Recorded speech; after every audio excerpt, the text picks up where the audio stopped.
તો પાછલા 24 કલાકમાં રાજ્યના 33 તાલુકાઓમાં નોંધપાત્ર વરસાદ વરસ્યો છે। સૌથી વધુ સુરત શહેરમાં 2.5 ઇંચ જેટલો વરસાદ પડ્યો। તાપીના વાલોડમાં 2 ઇંચ જેટલો વરસાદ વરસ્યો। કામરેજ અને માંગરોળમાં 1.65 ઇંચ વરસાદ નોંધાયો। રાજ્યના 8 તાલુકાઓમાં 1 ઇંચ જેટલો વરસાદ વરસ્યો છે।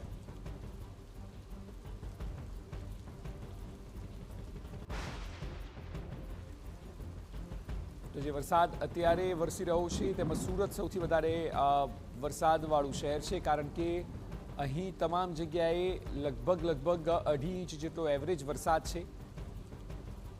તાપીના વાલોડમાં 2 ઇંચ જેટલો વરસાદ વરસ્યો છે। કામરેજ અને માંગરોળમાં 1.65 ઇંચ જેટલો વરસાદ નોંધાયો। રાજ્યના 8 તાલુકાઓમાં 1 ઇંચ જેટલો વરસાદ વરસ્યો છે। અને હવે ચોમાસાની જ્યારે શરૂઆત થઈ રહી છે ત્યારે આમ તો ચોમાસું ઘણું મોડું છે, એટલા માટે કારણ કે જૂન મહિનામાં જ વરસવો જોઈતો હતો વરસાદ। જૂન મહિનો લગભગ ખાલી ગયો છે। આજે જ્યારે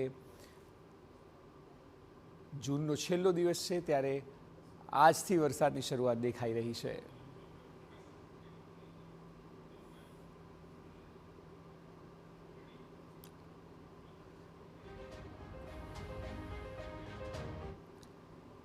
તો પાછલા 24 કલાકમાં ક્યાં કેટલો વરસાદ વરસ્યો છે જો તેની વાત કરવામાં આવે તો સૌથી વધુ સુરતમાં છે। સુરતમાં 2.60 ઇંચ જેટલો વરસાદ વરસ્યો છે। તાપીમાં 2 ઇંચ આસપાસનો વરસાદ છે।